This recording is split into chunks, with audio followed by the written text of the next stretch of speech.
Yo, what is going on, y'all? This is the Highly Advised Podcast. This is Relaxing No G _ Jackson, and I am here with my compadres. We are here. It is another day. We're getting closer and closer to spring. How are you guys feeling today? Man, I can't call it. I'm feeling pretty good. God is great. My paper's straight. You know what I'm saying? Been a crazy week, so I just been chilling, man. Kind of cold out here, All-Star weekend. You know, just gotta enjoy life as much as you can. So, how about yourself, fellas? Man, it ain't fucking warm yet. It's not warm. It's still cold as a motherfucker out there. I don't understand. It's not gonna be warm until probably the end of this fucking month. We'll start to see it warm up for sure. But anyway, it's your motherfucking guy, the bad guy, the only guy that matters. Big Cozy, P Cozy. Shouts out to the fans. Shouts out to the listeners. Make sure you listen. I know you all listening because you don't want your neck broken. That's all. So, what's up, y'all? You know what will warm up their hearts? If they follow us at Highly Advised Podcast on Instagram, Boom. Advise Highly on Twitter. Boom. Follow the YouTube so they can see our faces. They just need to follow us anywhere. That will bring some warmness to their body, to their soul, to their mind, everything. Absolutely. Yeah, better than hot chocolate for sure. Much better than a hot chocolate. Absolutely, man. Yeah, absolutely. Man. You guys got to go check us in, because this is episode 46. We're almost there. Like, it's very funny to realize this, but it's been almost about a year since we've been doing this. Yes. Yeah, the we've first been doing episode, this for a bit of time. Yes. Yeah. So thankful. We want to just say thank you first and foremost to anybody that's been with us this long time so far. So from the beginning to the end, you know what I'm saying? We got many years ahead of us. Boom, boom, boom, boom. Well, what have you guys been doing for the past week? What's been keeping y'all busy? Any accomplishments? Anything, nice in life? What's been going on? I mean, you know what I'm saying? I've been doing pretty good. Got a couple certifications, couple new things, a couple new notches on my belt. That's all. Just knocking them down. You know what I'm saying? Yeah, man. Just thanking God every step of the way. That's all. Hey, man. Congratulations. After this episode's over, I'm going to shoot you an offer that you can't refuse. You know what I mean? It's like the Godfather. Hey, man.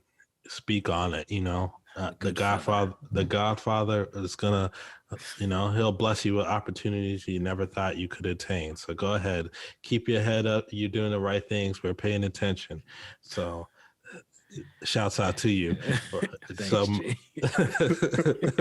My week has been, it's been cool. There's some things coming down for me in the pipeline. I know you guys have already seen it, but I'm not going to say nothing to the listeners until everything has been confirmed and everything's been official. I'll say that. And shouts out to the listeners. That's all I have to say. I was going to shout somebody else out, but I forgot their name. So anyway, so how's your week, Nigel? How do you tell someone that? Imagine the text message you're getting. I'm not doing so bad. I'm okay. My leg's slowly but surely getting better. They've been saying, not to put any weight down, but I can successfully put both feet on the ground. Who would have thought? Ah, man. Yeah, I know. Hey, for real, like, no funny shit. Congratulations. I know that was hard, getting that ass whooping from that guy and be able to recover. So shouts out to you. I know, like, that night when he when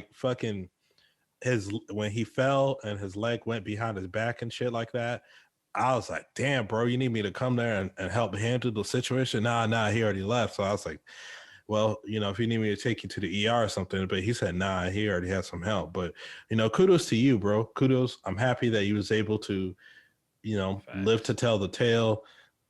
I was like, damn, not my dog, Nigel. But Hey man, sometimes the winners, sometimes top guys lose. You know what I mean? Isreal, he's a top guy. He lost, and I'm telling you right now, it's okay. It's okay for him. But since we're about to get a little nitty gritty about the fights last night, how did you guys feel about the 3 championship fights? Well, in my opinion, I guess let's start off with Izzy, right? So Izzy fought a good fight against a man who was naturally bigger than him. And he didn't look bad. The thing is that he pretty much cemented the win when he took Izzy down and, essentially kind of worked him a little bit, not anything, super detrimental. But I mean, like, I think Izzy, if he actually spent the time to put a little bit more muscle on his frame, I think he would do better. I mean, and not only that, we got to think about this. Izzy went up another weight class, fought, he lost, but he fought the top dude in that weight class and didn't do bad, which means that 205 should be on the lookout in the future because I think he's coming back. And I think the next time he's coming back, it's either going to be a contender fight, or a title shot. Izzy should hang his head up high because it was a competitive fight. I mean, Jan clearly won. I don't think there's going to be a debate about that. But Jan didn't like spank him from pillar to post. It wasn't like that. It was just he more or less he used his size. He knew like, hey, when I take this guy down, I'm gonna use my size to hold him down because he didn't really do much on the ground except just advance positions, do little pit pat punches, so this way the referee wouldn't stop it. But on the feet, I kept saying last night, like, hey, if Izzy gets his rhythm in, Jan is going to start eating more shots than he would like. And that's what was happening. And then Jan pulling the veteran, okie doke, and like, all right, fuck this. I'm going to take him down because I'm not trying to get spanked and sparked and be on the highlight reel. And good shouts out to the Polish Power, man. He did what he needed to do to keep his belt. But shouts out to Izzy too, because he went up 20 pounds, unlike pussy ass boxing, went up 20 pounds, challenged the number 1 guy. And yes, he lost. No doubt about it. Izzy will tell you that, but he was competitive. So I think this is more like a lesson versus like a bad loss. And that's how I felt about the main event. So it's not a whole lot to really discuss, really. What do you think, Spence? Yeah. Main thing that comes to my mind is he can finally be quiet about chasing this road to the path of a pot of gold, which is named John Jones. Yes. To be honest, because I've been waiting for that.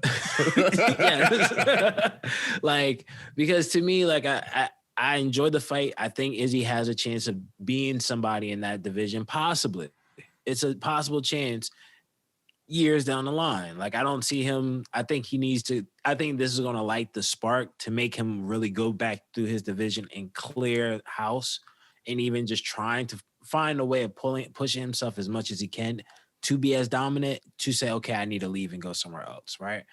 But outside of that, he can shut his mouth. Like the constant shots throughout the week of taking aims at John Jones and saying, oh, I'm going to stay at my weight so I can always fight at 185. Some dudes bulk up in a new division and they'll never end up winning.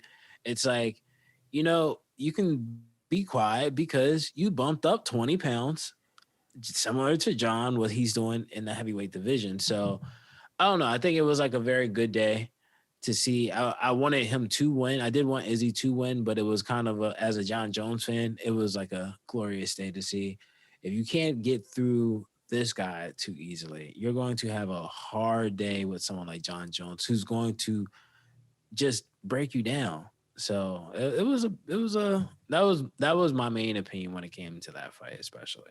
My thing is that like the UFC wouldn't have let Izzy fight John Jones on the greatest day on earth because no, they just wouldn't. Because like you telling me that this man who weighs 200 pounds is going to go fight possibly the greatest fighter of all time when he just said, hey, and who knows if it's true, like who knows how much he actually weighs, but he's saying that he's walking around 240.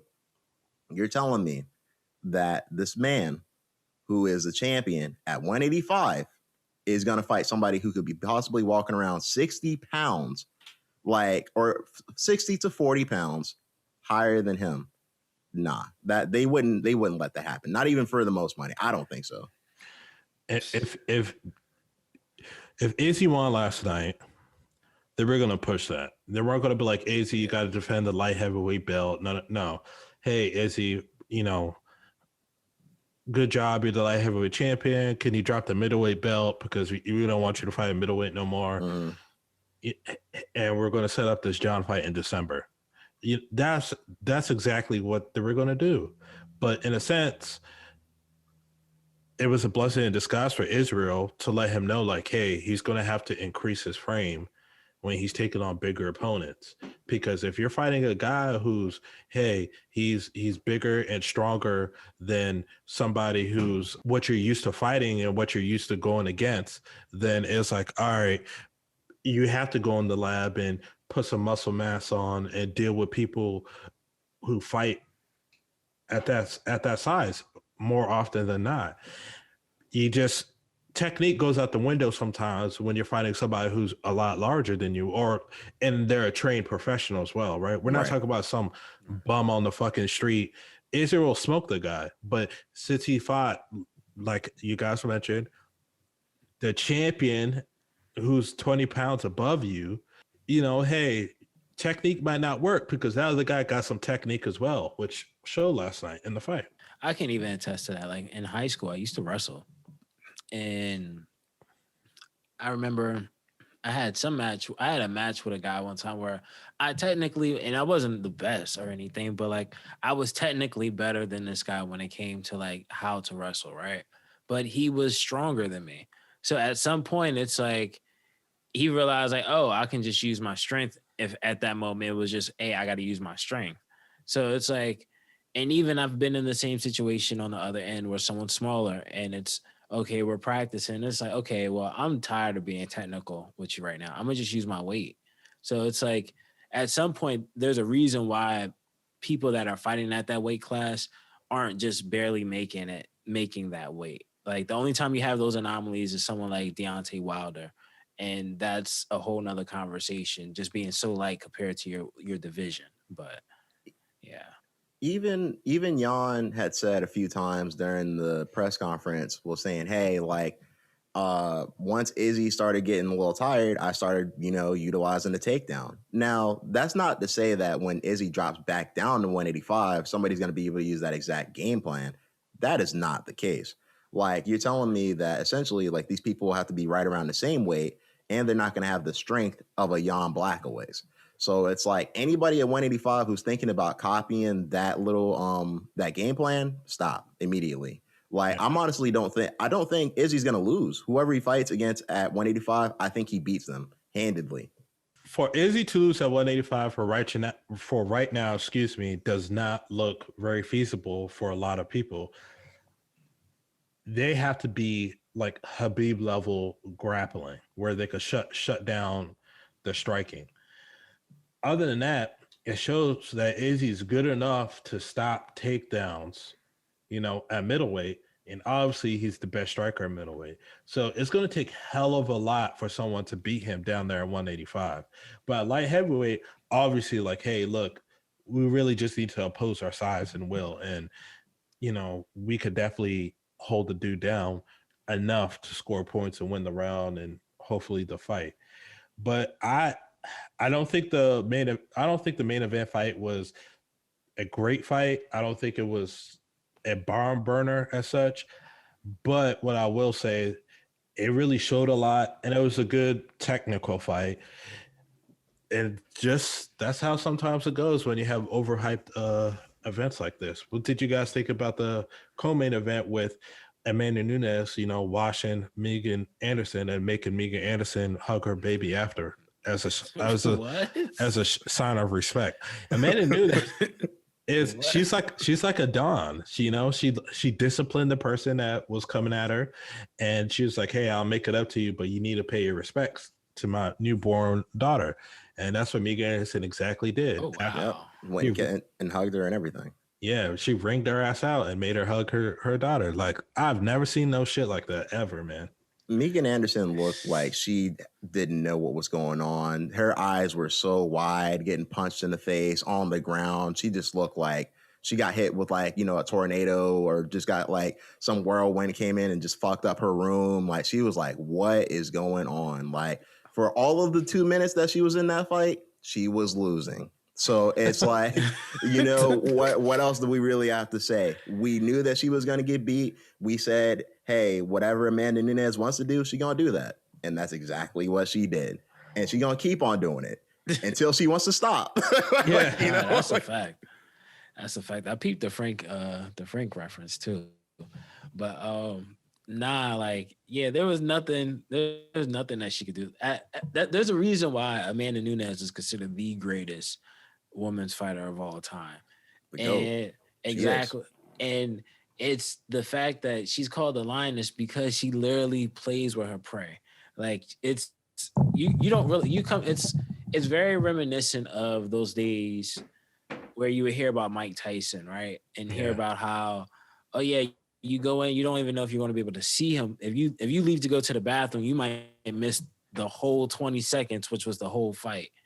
And I'm not saying necessarily she is knocking people out at a rate of like 20 seconds per fight, but she pretty much is dominating almost every round that she's been in for a while now. And it's, at the end of the day, it's not, this is even beyond just her and Megan Anderson. It's like, there's not even much to be said about that because of just the caliber of fighter that she's fighting. And it's no knock on Megan Anderson. Sometimes it's just how the cards play out. The MMA guys have decided that it's not time for her, Amanda Nunes, to give up the crown. Like, they're going to be putting her in she's like in a whole different bracket at this point compared to her peers. I'll put it like this. Shouts out to Amanda Nunes. She got herself a nice, easy paycheck where she probably needed, hey, the baby needs some more stuff. Yeah, take this fight. All right, cool. I need to buy my baby a new crib. The Gucci sneakers, they don't make themselves. So Prada Pampers, man. Yeah, they don't make themselves. So yeah, take this fight. Oh, it's Megan. All right, cool. And she walked out with $1 million for spanking Megan Anderson. And out of frustration of the fight, she made Megan, pay her respects to her newborn daughter. So I have no issues how the fight went. Kind of like I predicted, hey, this was either going to be a first round finish or she was just going to play with her for 5 rounds. It's going to be hard for anybody to fight Amanda Nunes and for them to sell a narrative because she's beat everybody that needed to be beat. And anybody else coming in after her is more or less, okay, does she want to get some rounds in and she's going to play around? Or is she going to just go ahead and call it a night easily? And that's just how the shit is going to go with her. And I have no problem with it, but it's going to be really hard to start selling narratives for her because there's just no woman on the planet called Earth in our galaxy that can beat Amanda Nunes. There's none. The only way Amanda is going to have some type of challenge is if she goes over to boxing and does the big fight with Clarissa Shields. I don't know, and I don't think it's going to happen, at least not right now, but she has no challenge at MMA no more. She's the best when it comes to grappling. She can pull off crazy submissions. She pulled off a triangle armbar. That looks like, hey, I've just been doing this in the gym this week. Let me see if it works. That's what she was just doing. She could have knocked Megan out if she wanted to. Shouts out to Amanda Nunes. I applaud her. I thought she did an amazing job. Shouts out to her. Now the UFC has to go back to the drawing board to find another believable opponent. Honestly, that might be the reason why she can't main event, because she doesn't have a good dance partner. Yeah. That might be why. Honestly, we're going to have to start, and I consider Amanda Nunes to be on the Mount Rushmore at this point in time, man. Like, how many people have been this dominant in the history of MMA, period? Like, you know what I mean? Like, 2 division unstoppable force. Like, you can talk about the talent of competition she has, but is it because like she has no competition, or is it because she's that good? And right now it's a little bit hard to tell. Well, I put it like this. I don't think that's an argument because like she's beat the top people. She's knocked out Chris Cyborg. She's knocked out Holly Holmes. She choked out Misha Tate. She knocked out Ronda Rousey. You know, she dominated Jermaine Durandamy. The people that most of the MMA community considered, hey, this is the top of heap of women. She's ran through them. She's ran through them easily with little to no effort. So I feel like that argument can't be made because she's already beat the top females. So if she's washing these, you know, hey, we're just going to bring these in because we need a body. Oh, well, like, what can you do? That's why I said that her only challenge is if she crossed over to boxing, where she has to limit herself to something that she's not limiting herself to when she's training for these fights. So I don't know. I'm not mad at it. It's up to the UFC's job to find her opponent for the fans to believe into. It's not her job. She's doing exactly what the fuck she needs to be doing. Right. Yeah, like, so what you saying now, right? It made me think. So do you think because of that, do you think this may push the UFC event to eventually add a new division by making a higher weight class for women so there's more women to come into? Not enough. It's not enough. That's not enough. There's not even enough for 145 where she just defended the belt at. So that let is alone crazy. if they did 155 women's, they're really gonna be struggling. There's been rumors or talks that they're gonna fold the 145 division, and I wouldn't be mad if they did because there's nobody there. And Amanda, remember, she's still the queen pin at 135 as well, but 135 is a bit more fleshed out than 145. So that wouldn't solve the Amanda problem at all. I don't even think it's a problem. I don't even think it's a problem. I'm more impressed with Amanda Nunes than I am with, Habib. I'm going to be real with you because at least Amanda's finishing all her opponents. Amanda's making it look easy if she's not finishing them. And I think she's not going to be in line to really fight anybody. But with the third co-main event, or I should say the third title fight, we had Aljamain Sterling fight Petr Yan, and this is one of the most interesting endings we've seen in the fight in probably quite a bit of time. If you were watching the fight, and I'll just give my piece now, throughout the first 4 rounds, it was relatively back and forth. This was a close fight, It wasn't like somebody was fully dominating or anything like that. And midway through the 4th round, Petr Yan had Aljamain Sterling on the ground. Mind you, 3 points of contact means you're a downed opponent, which means you cannot be kneed in the head. And what did Petr Yan do? He kneed him in the head. And there are a lot of people in the MMA community that are saying one of two things. They're saying that, wow, Aljamain is acting for his life, or wow, he got hit with a very illegal shot that clearly dazed him and the fight was over. I'm in the latter group. I think he got hit with like a clean ass knee and just couldn't fight anymore. That's my opinion. I think he was in a situation to where he could have won the fight. I don't think he was winning the fight, but he was damn close. It's arguable. You know what I mean? So I'm not mad at Aljamain Sterling. I think he can still win the title. I think probably the person who misses out the most because of the situation is Corey. Is it Cody or Corey Sandhagen? I keep on fucking it up. Corey Sandhagen. Shouts out to Sandman. He's not going to get that title shot right now. That's what I can say. He's going to have to wait. So he might fight TJ Dillashaw, but they're going to run it back immediately. The fight was very competitive. It was probably the most competitive title fight out of the 3 fights, really. Well, no, let me not say that because the main event was pretty competitive too. But as far as entertainment goes, that was probably the most entertaining title fight out of all 3. Just because it was a little back and forth. I had Petr winning the fight up until that point, but Aljamain wasn't too far behind. Aljamain, he could have done enough to gain momentum back where hey, in the 5th round, it comes down to this last round type of deal. And of course, we can't predict on who was going to do what because the fight was so back and forth.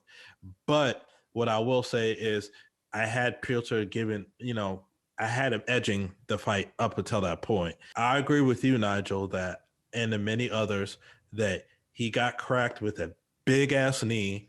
And that's what got the fight stopped because it was a legal shot versus the people claiming Aljo flopped like he was LeBron James to walk away with it, to walk away with the championship. And I think that the narrative is being crazy with this one because it's like, hey, he just flopped for so long and then he was able to give an interview. Well, people are ignoring the fact that the doctor came to check on him. It was like 10 fucking minutes between him getting kneed in the face to him doing that interview. So, I mean, do people expect for him to be concussed nonstop or throwing up and all that? And then days later, he could finally give an interview. It doesn't work like that. There's people who's been knocked out viciously and then they're able to get up and walk out the octagon. I don't agree with him being interviewed. I don't, because if the dude is supposed to be a concussed and all that, why are you interviewing a concussed guy who's clearly not in the right mind frame? But I also don't think it was far-fetched for him to have his wits about him after being, knocked out the way he was.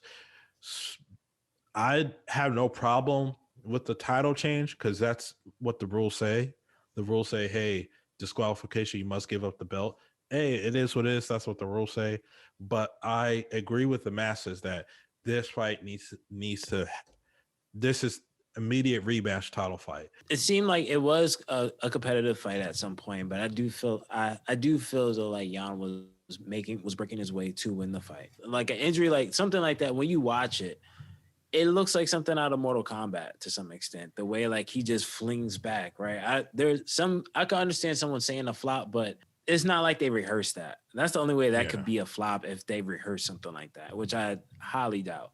So, I mean, you saw how Aljamain, even when he was presented the belt, he was upset about it. So, and he didn't accept it because he understands that it's not a real victory nonetheless. So, I'm hoping that they're able to create a rematch as soon as possible, let Aljamain get his wits back to him, and then they go out there to fight again, and then we can actually say who is the real champion. But we don't want this to take too long because then it just closes up the division. So.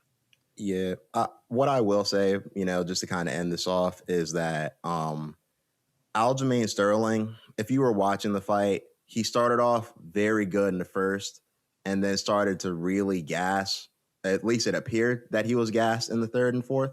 A lot of the reason why he found himself in that position to get kneed is because he had no energy. Like for somebody who I've seen fight 5-round fights, and I've seen put on good performances throughout full-length fights. Last night, he looked different, and he looked like he was gassed, and he looked like he might have had a little bit too much adrenaline in the beginning of the fight, because when that happens, all that shit eventually comes back down to earth, and you are tired. That's the way he looked. They said that he was winning Oscars. He wasn't acting, but I'll tell you who was acting and is up for a Golden Globe nomination. Daniel Kaluuya. No, I think he won it. Oh, he won it. Yeah, I think him, Chadwick Boseman, and John Boyega, they all won their respective things for the Golden Globes. So shouts out to all three brothers. I'm glad. I felt like Daniel Kaluuya winning was very justified because I thought the movie Judas the Black Messiah, it's an early movie of the year contender. And granted, we still have a long ways to go before the year is over, before we could start naming what's the movie of the year or not. But Judas and Black Messiah, so far to me, is the best film of the year. I don't see another film being better than that right now. But what I will say for the other two gentlemen that won, congratulations to them. And I just think that it's time that, us brothers are getting recognized as great of actors and actresses. Shouts out to the sisters too, that we are.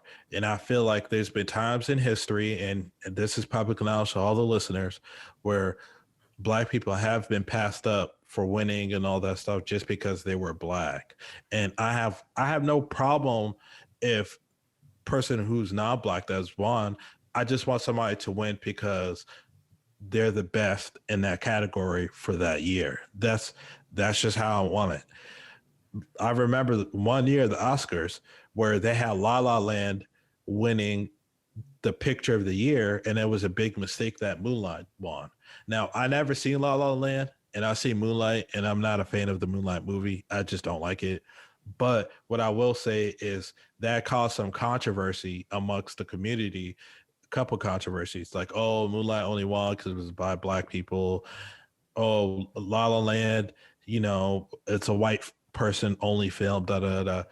And I just feel like that's always going to happen when the Oscars keep doing controversial things. So hopefully the Oscars, Golden Globes, whatever, Emmys, all the fucking corrupt award shows, hopefully they get to the point where it's like, hey, it doesn't matter if you're black or white. It's if you are the best in that category for this year. And I think these winners, it was showing that. So shouts out to them. Yeah, I've seen. I remember that whole thing with Moonlight. I was actually watching something from Twitter recently about it. The main thing is that I really want it to be based off the talent at the end of the day, no matter what. And it goes from not even just race or gender, but so many other things that can fall into place, whether it's who's backed by who or whatever the case may be, X, Y, and Z. But outside of that, I do want to say congratulations to all of them. Only movie I haven't seen was Small Axe. I've definitely seen Judas and Black Messiah, and I do agree with that. I think it's, if not the best movie, it's one of the best movies of this year so far. I did have a chance to see Ma Rainey's Black Bottom, which I'm not gonna lie to you, I was very impressed. I'll say that much. Like when I watched it, I think I watched it twice. So it's very great to see like these actors, and also that thing of seeing the new generation of actors, because we grew up on the Will Smiths, the Denzel Washingtons, the Halle Berrys, and now the question is always, well, when as Denzel fades out, who comes in next? And now His son, like we have. Yeah, literally, his son really does hold the legacy, and Michael B. Jordan and stuff, guys like that. Like it's good to see this new generation of actors, and they're getting the due respects that some of the people that came before them, like a Denzel or Halle Berry, didn't get. So thankfully times have changed, and this has been able to happen. Yeah, I haven't got to see Ma Rainey's Black Bottom, but I think that's the next movie I'm probably gonna watch. Like I heard that Chadwick Boseman actually had a very good performance in that movie. Talented actor, of course. Definitely rest in peace to Chadwick Boseman. But yes, sir. It's like, I guess for me, I am glad that these actors are winning because they actually do have acting talent. You know what I mean? Like I think giving the award to Chadwick Boseman would be an honorable thing to do because, of what happened with him. But at the same point in time, I'm glad that it's not just, okay, this actor passed, let's give him something because it's the right thing to do. And like, nah, like he earned it. Like, even if he was alive, he probably would have got it anyway because he was just a talented guy, There's nothing wrong with that. So I'll put it like this, right? Fair.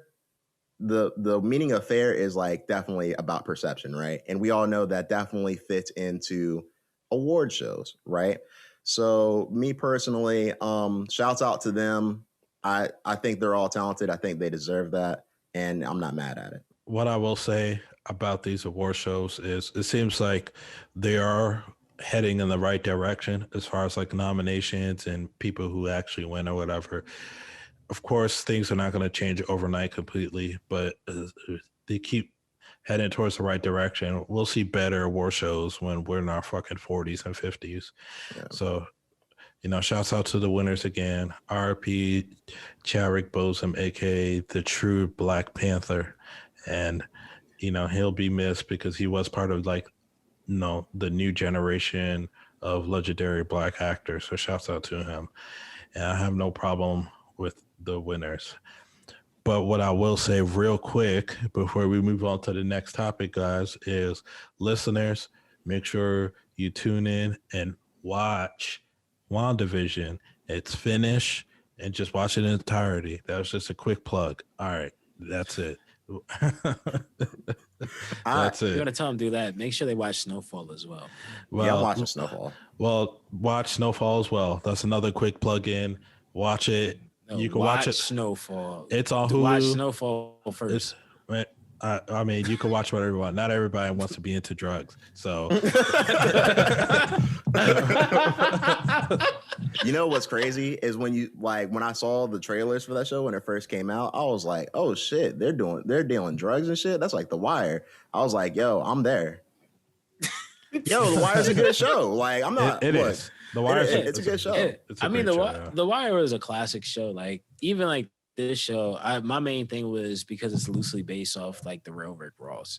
So that was like my main thing. And then on top of it, speaking about like these black actors and everything like that, the person that was making Snowfall actually was John Singleton. So that was John Singleton's show. So it all kind of just all loops in, you know, somehow. I guess like in the scariest of hours, it kind of just ties itself in, man. I mean, I fucking knew it. Here we go. He mentioned Rick Ross, so you know, I kind of figured it. You know, I was like, all right, when's the drop going to come? Yeah, So.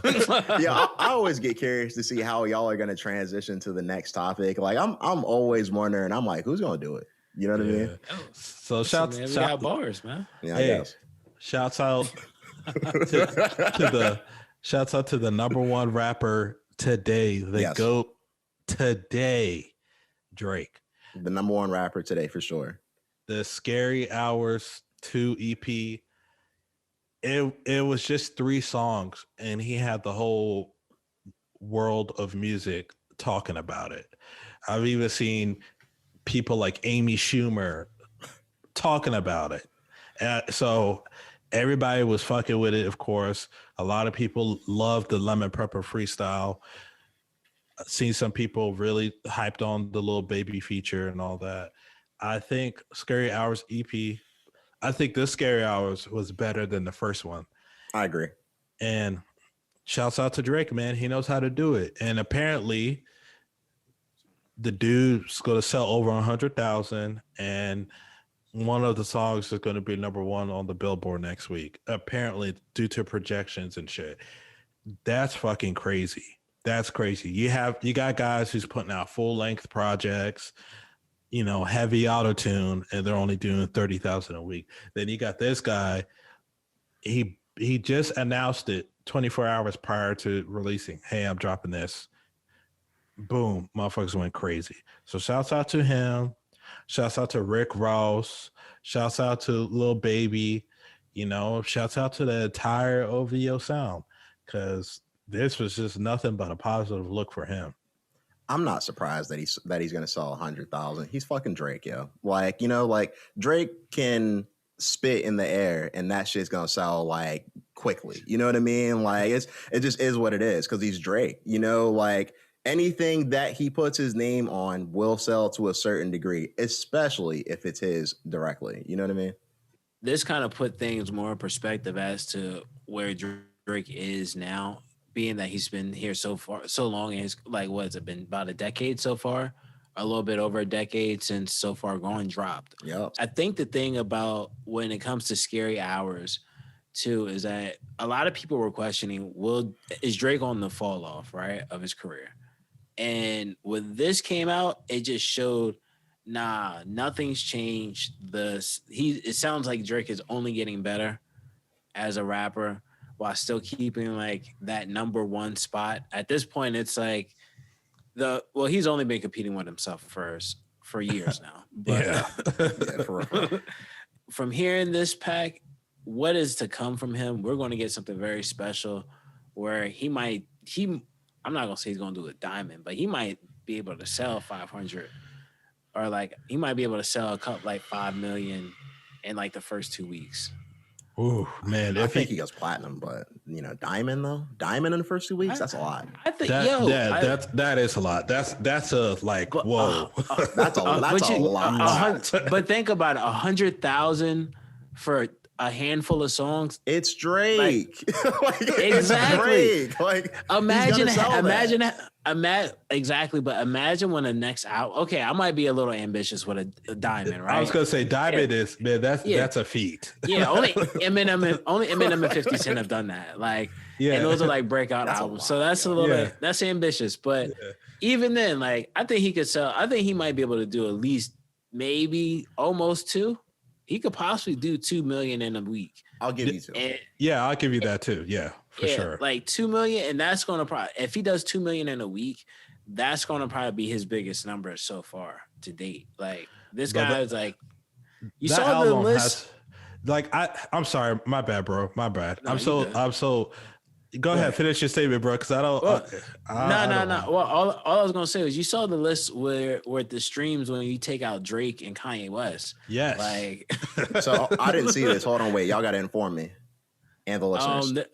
All it was a list of the most streamed music without Drake or Kanye for the year, and then that's when you had like QC. Okay. CMG. CMG. Yeah, like QC was the number 1, man. So tell you, the Baby, the Migos, they're big. They're big. Yeah. Obviously, they're not Drake big, but they're big. Just think, you need like one whole label essentially, like, and they probably don't sell like Drake does. You know what I mean? Like, by himself. You know what I mean? Right. But they're big. Migos, Baby. I mean, City Girls, unfortunately, but.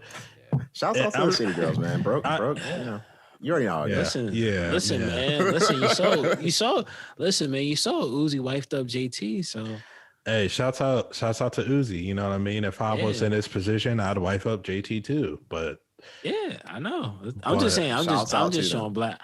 I'm just showing appreciation for Black love. That's all. I ain't saying nothing about anything you're saying. Good. Oh, okay. She still makes terrible music. So,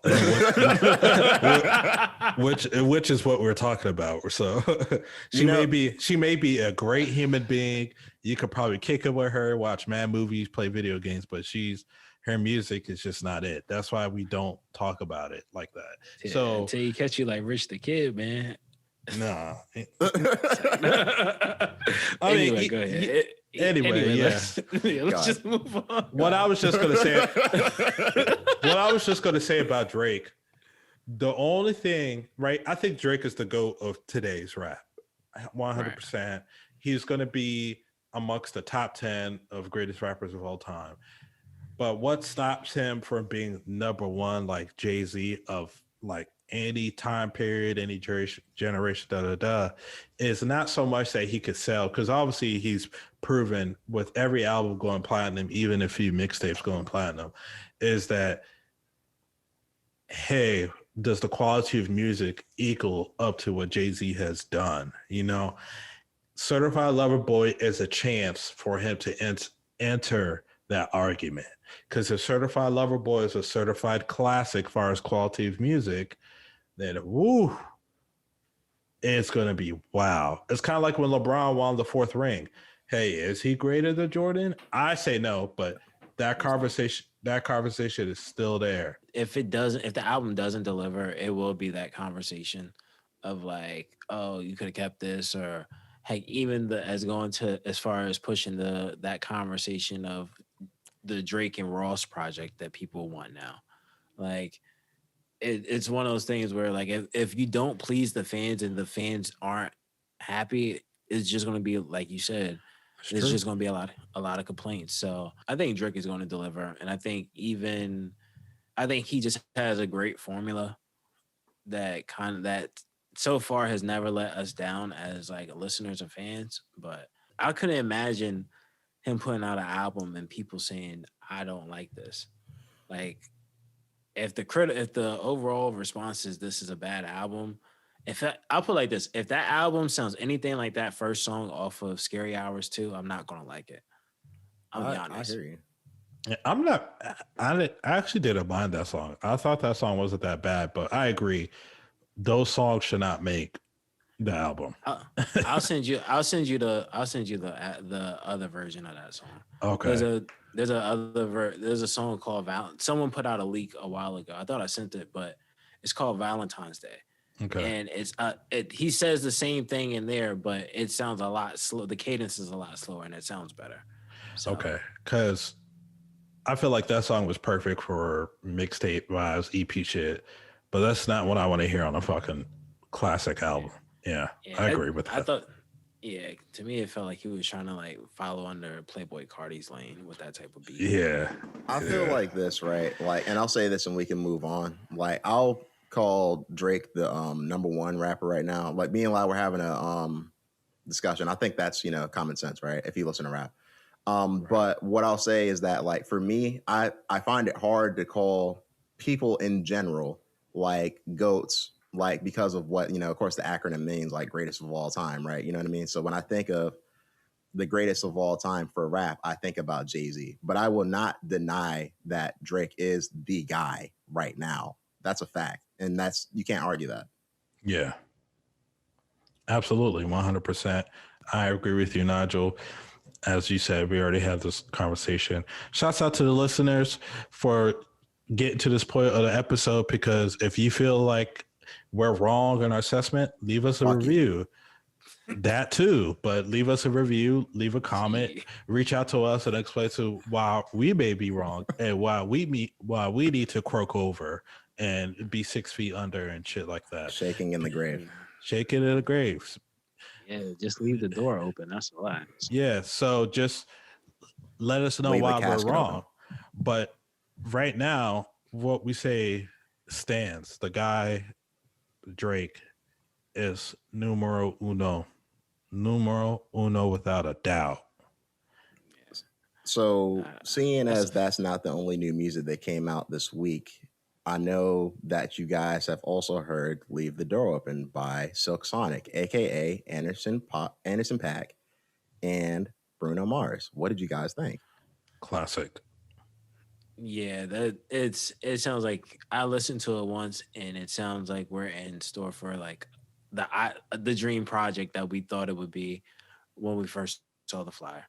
Like, yeah, I just can't. It just makes me more excited for the album. Yep. Yeah. I don't want to say too much about it neither until we listen to the whole album. But that song was like, wow, that was a dope song. That song was fire.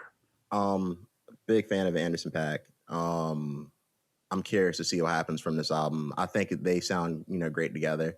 I think it's going to be a good album. I think it kind of has a sound of what I thought it would sound like in my head. I didn't know exactly what it would be, but I'm glad that it sounded good. That's what I'll say. Yeah. Yes, sir. Yeah, it sounded pretty good. Like I'm a fan of it. I definitely can say that much. Like, and I think there's something our fans would be a fan of also. Would you guys like telling them? Go ahead, Lyle. You suggested it. You're the reason why we all watched it. Oh, watched it? You talk about the fucking movie? Yes. Well, all right. Shit. I thought you'd just be better suited, because you know how to make an introduction to bizarre things.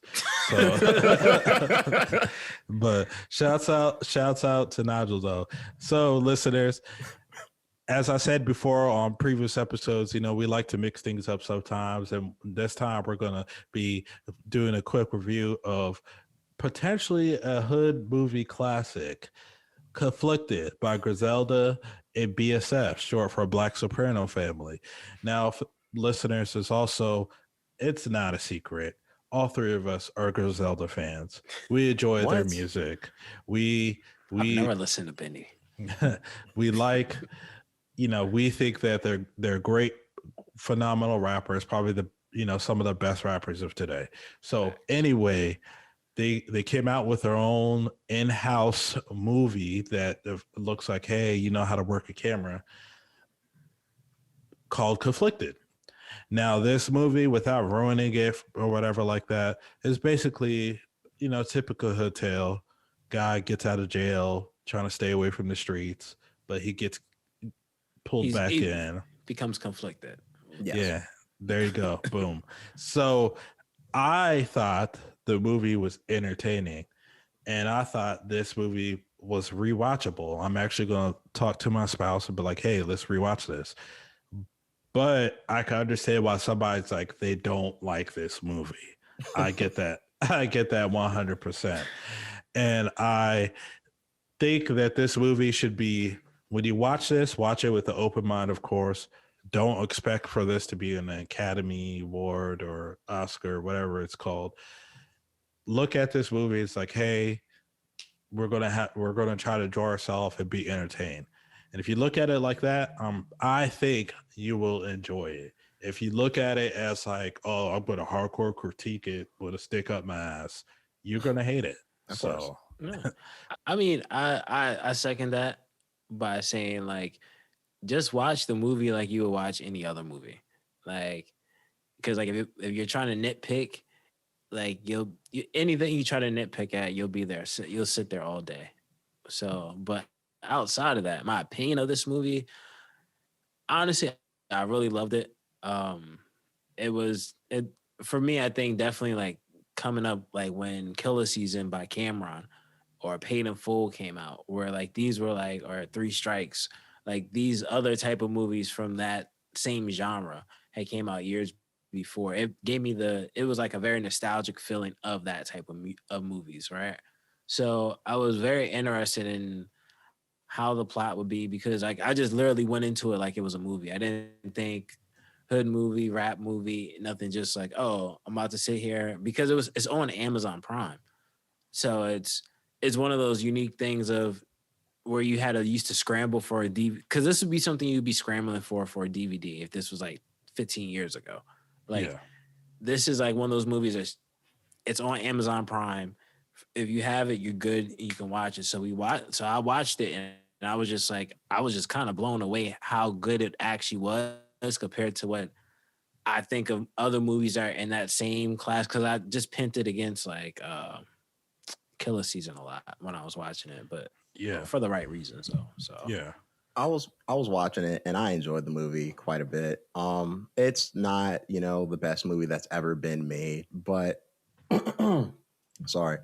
I think that if you're watching it and you don't have super high expectations, which you shouldn't if you're watching this movie, in my opinion, it's not a bad movie at all. Like, also, you got to think, like, a lot of these people, Benny, West Side, they're not actors. You know what I mean? Like, so it's like you're not expecting them to go out and fucking act like Chadwick Boseman. Like, you're just not. So it's like, come on, like, your expectations should be at a certain level. That being said, I think this movie was pretty good. Like, it's not like it's so stereotypical to be like, oh, okay, I can see A, B, C. Like, you might have a feeling of what's going to happen, but the way it happens is a little interesting. Yeah. Now, do you guys want to get into spoilers real quick? Because I want to talk about a scene from the movie. All right, listeners, these are the spoilers. If you listen to it, fuck you. We warned you. All right. That's it. Last check. Wait. Check the timestamps too, listeners. That'll be the best way for you to see when to skip over it. But right. All right, go ahead, Nigel. So do y'all want to go through the movie, or can I just talk about what I want to talk about? Just talk about what you want to talk about. Yeah. This last fucking scene with West Side had me dying, yo. West Side comes to the park casually, you know what I mean? Just, looking for some shit, and just kills this dude. Just shoots him in the face. And then the other guys are like, whoa. But guess what?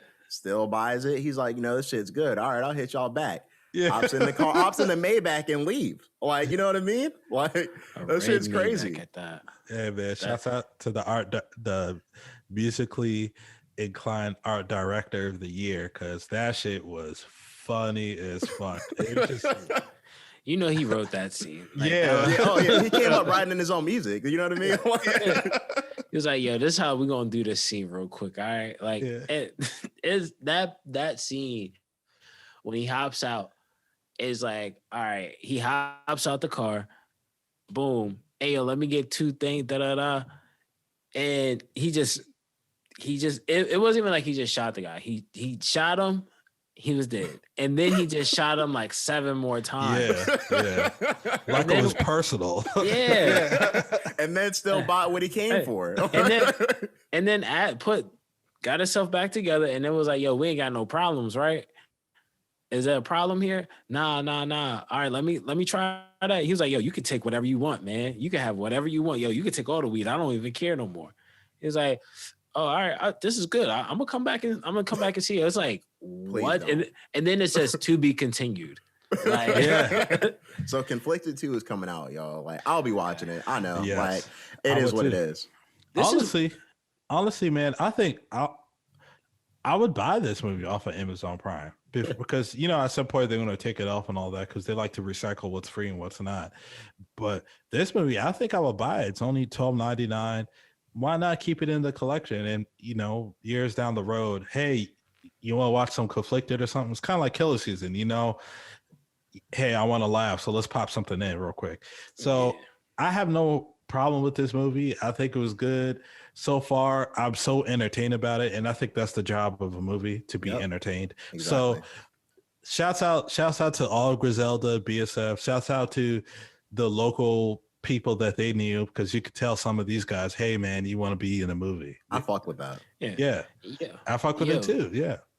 You know the main character, right? The dude that came home from jail. Yeah, Deuce King. You know he's the one that wrote this movie, right? Yep. Yeah. I was paying attention because that's one thing I really pay attention to when I watch movies, because these decisions that these characters are making are based off of that nigga. So it's like, hey, if your writer isn't good, your movie's gonna be shitty no matter what. You know what I mean? Yeah. Exactly. Because the movie was good, and you could tell. Like, I found his IG page and all of that, and I was like, oh.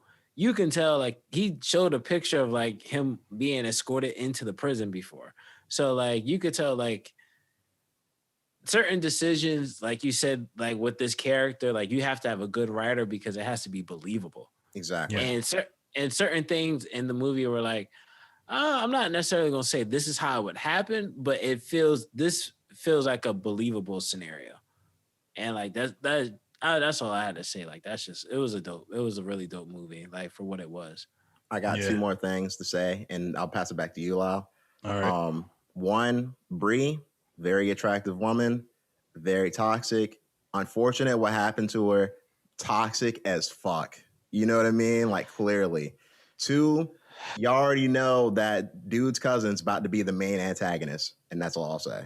Yeah, that part, the way that movie ends, even before, like, but even like as like when him and his mans is having that conversation outside the club, like, the thing that gets me on there was, I'm like, why would you even tell her about, like, what happened, like, about her, say anything to her? You know what I'm saying? He's trying to rile her up. Yeah, but I'm thinking to myself, like, I know that, but I'm also thinking, you're implicating yourself, and you're implicating you and your friend of a crime that you committed. Yeah, you're literally telling her, yeah, we're the ones that killed your brother. He didn't say that. He just said he knew him. Yeah, it's like, that's true. That's true. Yeah, Personally. But no, he says, yeah, me and him did them in back in the day. Did he say that? I'll have to rewatch it, because there was a lot going on in that scene. Yeah, in that scene, like, I'm listening to it, and you can hear, like, he says, "Oh, tell her how we did them back in the day." But, like, it was like under all of the chatter, man. That was kind of like a very tragic thing, right? Because it's like, damn, he fell in love with this girl. This girl's actually a good woman compared to toxic Bree, and and you could tell that I forgot his fucking name in the movie, but you could tell that. No, not Valentine, not the main character. Yeah, the main character. I don't know. I can't remember his name either. You could tell that he was trying to be Hunter. Yeah. There we go. You could tell that Hunter was trying to steer to the right path and move past his mistakes and shit, even though he was going back to some of that shit throughout the movie. But I mean, hence the movie Conflicted, right? But they got his boy. Yeah, but it was fucking crazy, because I was just like, if you're in that situation, how do you deal with that? How do you deal with it? Like, damn, this girl that I just got pregnant, that I actually want to be with, and and maybe marry one day.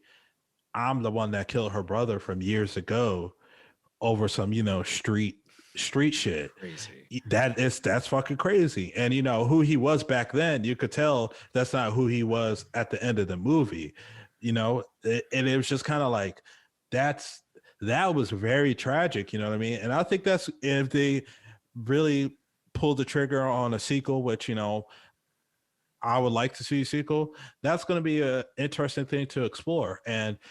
But do you think the girl's dead, or do you think she, you know, they might find a way to soap opera and make her stay alive? That's a lot of questions, man. Is she dead? Is Valentine dead? You know what I mean? Like, No, I don't think Valentine was dead. He was kind of like just moving around and shit after he got shot. Valentine, in my opinion, in the next movie, he's going to be the main antagonist. yep, Yeah, I don't know. It's bad guy. yeah, like it's. I'm not to answer your question. I don't know. I don't think she. I think she's going to die.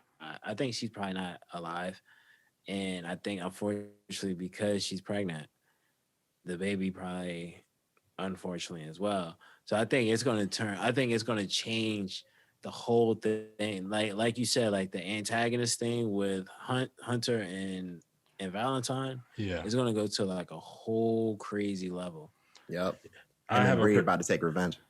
I was gonna say I have a prediction that if the girl does die, which you know it's not far fetched if she does, Hunter and Bree they're gonna hook up again at some you know romantic sentimental bullshit, and they're gonna take revenge. That I could see that happening, but. Yep. But all see, right, that listeners. sounds too action comic-y to me. I mean, what do you expect from a movie like that? Do you expect for it to be very blow your mind like Tenet? Or it's, you know, they kind of let all the cat out of the bag by the ending. You know, the plot can be pretty linear for, you know, with this kind of story, there's only so much they could do to kind of swerve the audience. Yeah. You know, like it's not like they left a whole lot of doors open for them to keep them twisted or turning. It just depends how they're going to write it out. That's what matters. You know, hey, how are we going to keep them entertained even though the plot is a little more linear now? Because there's obviously Valentine is going to be the antagonist. Yeah, you don't just go around raping a female out of jealousy and then all of a sudden you're a good guy. That shit was crazy, man. Look, I'm excited for the next movie. You know what I mean? Yeah, that's what I'll say. Yo, yeah, that was crazy scene. That was very crazy. That shit was wild, man. That was that like when I seen that shit wasn't even funny to me because I was like, yo, it came out of nowhere. I was like, whoa. Like, you know, like because it was just like, yo, he's really like in his feelings about like the situation. It's like, yo, like you were in the wrong in the first place, you know? Yes. Because like you had her thinking he was doing such and such, not talking to man while he's in jail for 5 years. And that's why she just popped up out the blue, you know, with the bags and shit, saying like, hey, you're out now, da-da-da-da-da. Bags of Gucci, too. Long story short, I don't like Valentine. Fuck Valentine. And I'm excited for the next movie. Yeah. Shouts out to Griselda BSF, man. They did a good job. They did a good job for the movie. Yeah. And like, I mean, I think when it comes to like definitely when it comes to like movies from like rap labels, especially, this is up there. Like this is up there with like the State Properties, the Paid in Fools, the Killer Seasons. Like this is up there. Like shout outs to them. It did a very great job. I'll say that much. Like I definitely can't wait to see the second one. Yeah. So Nigel, you have a surprise for the audience, you know, somebody close to home, somebody that you care for dearly, that, you know, somebody that you'll shoot the whole club up for. Yes. Let the audience know what you're about to announce, man. I don't think he would necessarily want me to shoot anything for him, but you know, so my dad, listeners, he is an avid listener of the show. Shouts out to you know, Mr. Jackson. And he is going to give a response to one of our prior episodes. Let's take a listen.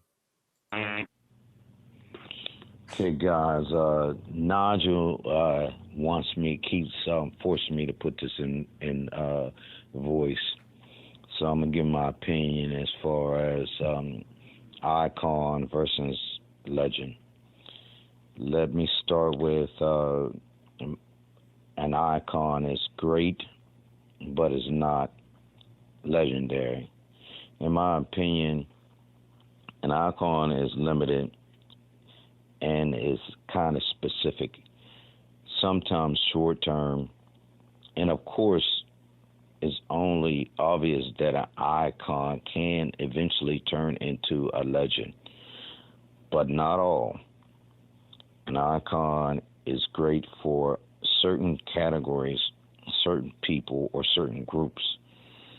A legend is looked at as a whole as a great person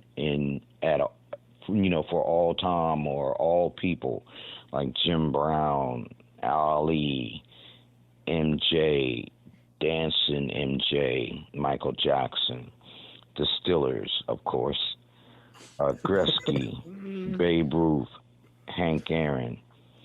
I can't say Babe Ruth without saying Hank Aaron. And you can even get specific categories for legends. If you want to go legends in rap or legends in social justice or legends in sports, or you can go on and on with that. So, I agree with my boy Lau. He's right about that. Shouts out to Mr. Jackson. Shouts out to the real Jackson. Shouts out to him. And I'm not saying that because you agreed with me. I'm saying that because you know the truth. Cozy only talks about the truth, the facts. So shouts out to you. Thank you for the viewer response. We hope to hear more from you, Mr. Jackson. Thank you so much. Shouts out to Nigel for being able to get that with his dad. I didn't force you, Dad. So I mean, what is more to say? He agreed. You know what I mean? Me and Spence, we were speaking the gospel, and of course, Nigel wants to go to left field, does it all the time. So, I'm glad that your dad, he agreed. But shouts out to you, Nigel, for putting that together. That was dope. So yeah, love you, Dad. Yeah. I hope you're listening to this. Hope you're doing well. Yes, sir. Yeah. Yes, sir, man. Hopefully you're doing good, man. Thanks for that viewer response, because we were trying to school Nigel, but it just wasn't clicking, I guess. I don't know, but I'm glad you helped. Yeah, I mean, when enough people around you telling you the truth, man, yeah, it clicks. So shout out to your pops, man, for knowing the truth on the real side, on the right side. And I will say big ups to that Hank Aaron spot, because that was really that was a great example right there, man. And Hank Aaron is an absolute legend in the game of baseball. So he hit all the nails in the coffin, man. I think that there's nothing to really go further about. That's what it is about icons versus legend, man. And shouts out to your dad. I'm glad that we have somebody from the outside understood common sense. I might have to turn on you or break the general consensus up after hearing this. No, I agree with my dad. I'm glad that he sent that in. He also wanted me to include Malcolm X and Martin Luther King and the legendary status as well. And of course they are iconic and legendary. Yes, 100%. So I mean, I think that's all we have. If you haven't heard that conversation, go back and listen to our Icons and Legends episode. It's up on YouTube and everywhere else we have this fucking podcast. So listen to it. Yes, sir. Do you guys have anything else to say? One last thing I want to say before we exit out the show is, hey, listeners, we're going to be doing something a little cool. Just some ideas, concepts for the podcast and podcast page on Instagram, Twitter, et cetera, that we're going to be doing our own versions of MMA rankings. Now, to briefly explain it, we're not going to be doing all 10, 12, 15 divisions of MMA. We're after a major pay-per-view, like the one that happened with Adesanya and Blachowicz, we're only going to be focusing on title fight or main events after every pay-per-view. So you'll see the following few days after updated rankings of who we think is, number 1, 2, et cetera, et cetera. So just look out for that. That's coming real soon. Nigel and I, and shouts out to Spence, we all worked really hard on this, and we're going to keep continuing to do this. If we see that, hey, motherfuckers love it, and they really debate under the comments about it and all that shit, we're going to add some more things to it to make it even bigger. So look out for that, listeners. And shouts out to my 2 amigos for assisting with that matter. That's a fact, man. Yeah, like, so we always got something new coming down for you guys, every year, each week. You never know what you might get. You might get something new. Heck, we might just switch up theme song one of these days. You never know. Just got to keep your ears tuned in and your eyes peeled wide. So I ain't got much more to say after that. Hope you guys enjoy your day. Have a blessed Thursday, and make sure your weekend goes off even better than it was yesterday. Yes, sir. Yeah, leave some comments, some ratings for us listeners. Like, we definitely do this to hear what y'all want to say. If you guys like us, if you hate us, just don't make us break your necks. That's it. Like, that's all we ask. Yes, sir. Because we will stomp on your motherfucking neck and make sure it is broken, because you have the world tag team champions. You have the champ that runs the camp. All of us, we're the real NWO, and we don't play with no hoes. So shouts out to the listeners, shouts out to the fans, shouts out to the supporters. Make sure you follow us at Highly Advised Podcast on Instagram. Make sure you follow us at Advise Highly, on Twitter. And make sure you subscribe to the YouTube. Make sure you listen to us on all streaming platforms where you can listen to your podcast, except for Google, because I don't think they do Google Play anymore. I think that's officially dead. But make sure you just tune into us. Like, subscribe, review, leave a comment. We appreciate the comments and reviews. And make sure that you guys tell all your friends and your families about it. Let them know. So thank you. Hopefully you enjoyed this episode, and on to the next one. Boom, boom, bing, bow. You guys have been highly advised, and we will see you next week. You've been highly advised. Ciao.